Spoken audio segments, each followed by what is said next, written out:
Hello friends, कैसे हैं आप? गर्मियां शुरू हो गई हैं और मौसम अभी बाहर का टेम्परेचर 38, 39, 40 टच कर रहा है और एयर कंडीशनर्स ने चलना शुरू कर दिया है और हमारे इंजीनियर्स भी बिजी हो गए हैं। अब मेजर जो कंप्लेंट्स आएंगी, मेजर जो कॉल्स आ रही हैं, ख़ासतौर से उन मशीनों की जिन लोगों ने फरवरी में और मार्च में सर्विस नहीं कराई है, तो पुअर कूलिंग की कंप्लेंट्स आना शुरू हो जाएंगी। तो हम लोग आज बात करेंगे कि कैसे हम अपने कस्टमर को सेटिस्फाई करें और किस तरीके से हम इन कंप्लेंट्स को अटेंड करें। दो तरीके होते हैं कंप्लेंट अटेंड करने के। एक तो हम हैपहैज़र्ड कभी ये चेक कर लिया, कभी वो चेक कर लिया, इस तरह से कॉल अटेंड करते हैं और एक सिस्टमैटिक तरीका होता है। तो मैं अपने इंजीनियर से कहूँगा, दोस्तों, सिस्टमैटिक तरीका ज़्यादा फ़ायदेमंद है और ज़्यादा आसानी से आपको प्रॉब्लम सॉल्व हो जाती है, सॉल्यूशन मिल जाता है। तो जब कभी भी आप किसी कस्टमर के घर पे जा रहे हैं, तो ध्यान रखिए कि अगर पुअर कूलिंग या कम कूलिंग की कंप्लेंट है, तो पहले इनिशियल स्टेज में छोटी-छोटी चीज़ें चेक कीजिए। जैसे सबसे इम्पोर्टेंट है रूम का साइज़ चेक करना कि किस साइज़ का रूम है। नॉर्मली 1000 क्यूबिक फीट के रूम में 1 टन का एसी लगता है, मतलब 10 बाई 10 बाई 10 का कमरा है, 10 फीट ऊँचा है, 10 फीट चौड़ा है, 10 फीट लंबा है। तो इसमें नॉर्मली 1 टन का एयर कंडीशनर लगता है। इसीलिए इसी तरह से अगर छत खुली हुई है, मतलब छत पे धूप आती है और कोई इंसुलेशन या फॉल्स सीलिंग नहीं की गई है, तो हम लोग 20% करीब ऐड ऑन कर लेते हैं।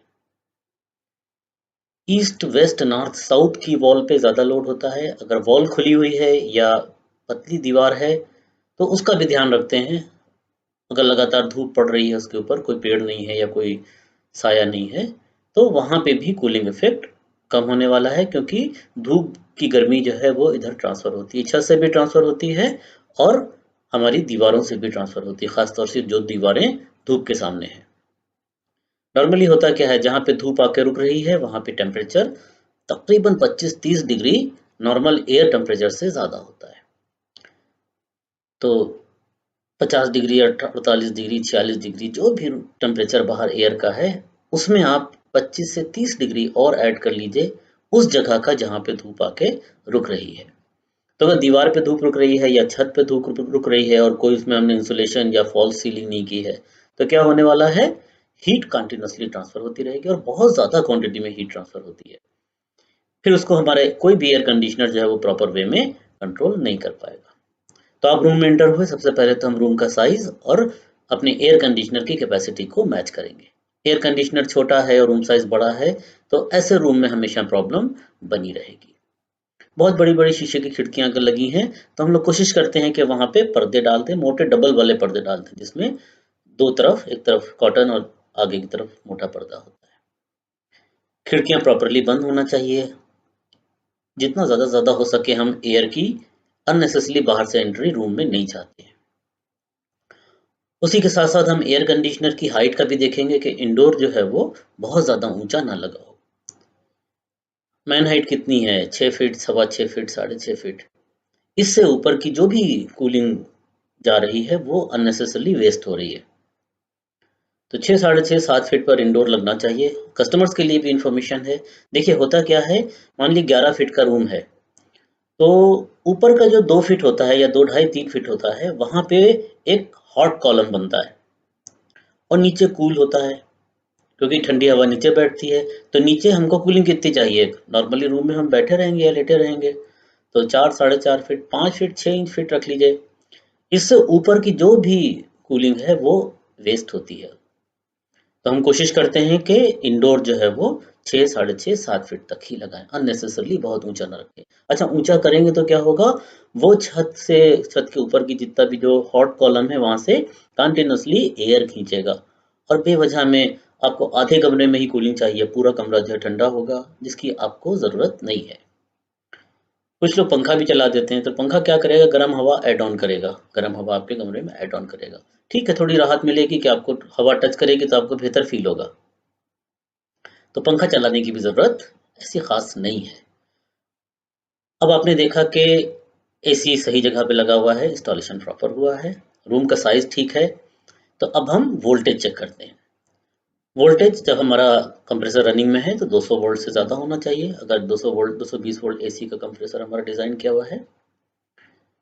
अगर वोल्टेज में ड्रॉप हो रहा है, स्टार्टिंग के टाइम पे ड्रॉपेज हो रहा है, हम प्लग निकाल के देखेंगे। अगर प्लग की जो 3 लेग्स होती हैं उसमें ब्राउनिश हो गई हैं या जली हुई हैं, तो ऐसा प्लग जो है वो हमेशा लाइन को ड्रॉप करता रहेगा। तो उसको सही करेंगे, स्टेबलाइज़र को चेक कर लेंगे कि प्रॉपर आउटपुट वोल्टेज आ रहा है कि नहीं आ रहा है, कोई लूज़ कनेक्शन तो नहीं है। पहले हम लोग आसान-आसान चीज़ें चेक करेंगे। अब हमने रूम का साइज़ देख लिया, सारा एरिया देख लिया, टॉप पे देख लिया कि कुछ खुला हुआ नहीं है, एक्सेसिव लोड नहीं है हमारे कमरे के ऊपर। उसके बाद हमने इलेक्ट्रिक कनेक्शंस देख लिए, लूज़ कनेक्शन तो नहीं है, प्लग तो नहीं लूज़ है हमारा। इसके बाद अब हम लोग अपने रिमोट पर सेटिंग देखेंगे। तो हमारा जो एसी का रिमोट होता है, इसके ऊपर जो सेटिंग्स दी रहती हैं डिफरेंट डिफरेंट, हमको उन सेटिंग्स की इन्फॉर्मेशन नॉलेज होना चाहिए। नॉर्मली जो सीज़न है उसमें अगर हम रूम टेम्परेचर को 25-26 डिग्री के आसपास रखते हैं, this is the most comfortable temperature. हमारी बॉडी में एक थर्मल कंट्रोल लगा है जो 10 से 12 डिग्री के टेम्परेचर डिफरेंस को आराम से बर्दाश्त कर लेता है। अब अगर हम मान लीजिए 25-26 डिग्री से निकल के 35-38 डिग्री के टेम्परेचर में जाते हैं, तो उतना हमारी बॉडी कवर कर लेती है। लेकिन आपने क्या किया, बहुत चिल्ड कर दिया अपने रूम को, मतलब 20-22 डिग्री पे टेम्परेचर कर दिया और बाहर 40 डिग्री टेम्परेचर है। तो जब भी आप अंदर से बाहर जाएँगे तो हमारा अपना जो थर्मल इक्विलिब्रियम है वो डिसमिस हो जाएगा, डैमेज हो जाएगा।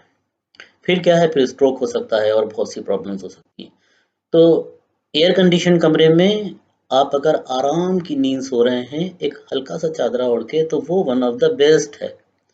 बजाय इसके कि कुछ लोग कंबल ओढ़ के सोते हैं, लिहाफ ओढ़ के सोते हैं। 12 महीने कंबल निकाल के रखने का कोई बेनिफिट नहीं होने वाला। 24, 25, 26, 24 भी नहीं, 25-26 डिग्री टेम्परेचर रखिएगा तो this is the most suitable temperature for our bodies, आरामदेह कंडीशन के लिए। तो हम रिमोट के सारे फंक्शन देख लेंगे, कहीं गलती से ड्राई मोड तो नहीं लगा है, कहीं ऐसा तो नहीं है खाली फैन ही चल रहा हो। तो हमने देखा रूम साइज ठीक है, इलेक्ट्रिकल कनेक्टिविटी सारी ठीक हैं, और हमने रिमोट के जो फंक्शंस हैं उसको भी प्रॉपर वे में कंट्रोल किया हुआ है, अपने हिसाब से सही लगाया है। फिर हम देखेंगे कि एयर कंडीशनर का जो इंडोर है उसका फ़िल्टर प्रॉपर्ली क्लीन है कि नहीं है। तो हम पैनल हटा के और वहाँ पे लगे हुए फ़िल्टर को देखेंगे। फ़िल्टर के बाद उसके नीचे कॉइल है, कॉइल भी प्रॉपर्ली क्लीन होना चाहिए, हम टॉर्च से देख सकते हैं। उसी के साथ-साथ ब्लोअर होता है, ब्लोअर भी प्रॉपर्ली क्लीन होना चाहिए। वही जो हम लोग शुरू में बात कर रहे थे कि अगर आपने सर्विस कराई है, तो ये एयर कंडीशनर आपको बेहतरीन सी कूलिंग, बेहतरीन सी इफ़ेक्ट, बेहतरीन सी सर्विस देगा। लेकिन अगर सर्विस नहीं हुई है, तो ये वाला एयर कंडीशनर आपको हमेशा परेशान करता रहेगा। और साल में कम से कम 1 दफ़ा हम वेट सर्विस देते हैं जिसमें प्रेशर गन से प्रॉपर्ली उसको क्लीन करते हैं। तो हमने इंडोर में फ़िल्टर चेक कर लिया, कूलिंग कॉइल चेक कर लिया, ब्लोअर चेक कर लिया। ब्लोअर अगर गंदा होगा तो जब भी आप सामने खड़े होंगे तो एयर की साउंड सुनाई देगी। शू शू करके एयर आएगी और डिफ्लेक्ट करेगी, कभी इस कोने से निकलेगी, कभी इस कोने से निकलेगी। प्रूव करता है कि हमारा ब्लोअर जो है वो प्रॉपर्ली क्लीन नहीं है, चोक है। तो हमने ये फिजिकल कंडीशंस देख ली, सेटिंग्स देख ली, रूम की कंडीशन देख ली, छत खुली हुई तो नहीं है, शीशे बड़े-बड़े तो नहीं है, दरवाज़ा बहुत ज़्यादा खुलता तो नहीं है, कोई ऐसे इलेक्ट्रिकल इक्विपमेंट्स नहीं रखे हैं कमरे में बहुत ज़्यादा जो गर्मी पैदा कर रहे हों। उसके बाद फिर हम आउटडोर देखेंगे। आउटडोर भी हमारा साउथ फेसिंग नहीं होना चाहिए। या यूँ समझें कि जहाँ धूप कंटीन्यूअसली डायरेक्ट पड़ रही है वहाँ पे अगर हम आउटडोर का कंडेंसिंग यूनिट रखेंगे, कंडेंसिंग साइड रखेंगे, तो फिर वही चीज़ कि 25-30 डिग्री टेम्परेचर ज़्यादा होगा और ये कंडेंसर कंटिन्यूअसली हीट रहेगा और गर्मी का क्या है, ज़्यादा से कम की तरफ बढ़ती है। और हमारा कंडेंसर जो है वो तकरीबन 60-62 डिग्री सेंटीग्रेड पे गर्म रहता है, लेकिन अगर धूप डायरेक्ट उस पर पड़ रही है तो वो 70-75 डिग्री पे गर्म हो जाएगा। ऐसी कंडीशन में जो हीट कमरे से निकाली जा रही है वो एग्जिट आउट नहीं होगी, कंडेंसर से बाहर नहीं जाएगी। तो ये वाला एयर कंडीशनर लगातार कंटिन्यूअसली ट्रिप करता रहेगा। तो क्या करना चाहिए? उस पर एक प्रॉपर शेड देना चाहिए जो कि डायरेक्ट धूप से बचा सके। अव्वल तो साउथ फेसिंग या धूप के सामने हमको कंडेंसर को रखना ही नहीं चाहिए। अगर आपने कंडेंसिंग यूनिट को साउथ में रखा है, प्रॉब्लम होने वाली है। नॉर्थ में रखा है, एकदम परफेक्ट चलेगा। फिर जब हम वेट ड्राई सर्विस करते हैं, वेट सर्विस करते हैं, तो हम उसको अच्छे से प्रेशर के साथ क्लीन करते हैं। और कस्टमर्स के लिए स्पेशली है कि आप 10-15 दिन में एक दफ़ा उसको प्रेशर से, अगर आपकी रीच है, पहुँच सकते हैं आप वहाँ तक, तो ऑफ करके आप पानी के प्रेशर से कंडेंसर को आहिस्ता-आहिस्ता वॉश कर सकते हैं। अभी फिन्स क्या हैं? ग्रूव्ड फिन्स हैं। तो एक फिन दूसरे फिन में इस तरह से फँसी हुई है, तो बीच के हिस्से में एयर के साथ जो डस्ट जा रही है, वो वजह के वहाँ पे ट्रैप हो जाती है। ट्रैप हो जाएगी, तो हीट निकलना है कंडेंसर से, वो हीट प्रॉपर नहीं निकल पाएगी, तो कूलिंग इफ़ेक्ट जो है वो खत्म हो जाएगा, कम हो जाएगा। तो हमने इंडोर देख लिया, आउटडोर देख लिया, आउटडोर की पोजीशन देख ली। तो ये फिजिकल कंडीशंस हैं, सामने दिखने वाली चीजें हैं। ये सब परफेक्ट है कि रूम का साइज भी ठीक है, इलेक्ट्रिकल कनेक्शन वगैरह सब ठीक है, कहीं ड्रॉपेज नहीं हो रहा है, हीट लोड एक्सेसिव नहीं है, इंडोर ठीक ठाक तरीके से लगा है, हाइट सही है, अंदर की जो कंडीशंस हैं जैसे फिल्टर है वो गंदा नहीं है, कूलिंग कॉइल गंदा नहीं है, ब्लोअर गंदा नहीं है, रिमोट की सारी सेटिंग है, आउटडोर में कंडेंसर हमारा सही जगह पर रखा हुआ है, अननेसेसरली डायरेक्ट हीट नहीं आ रही है, एयर के निकलने के लिए भी जगह है। पहले तो एयर ऐसे सीधी निकलती थी, लेकिन अभी क्या हुआ है, ऐसे डिफ्लेक्ट होकर निकलती है।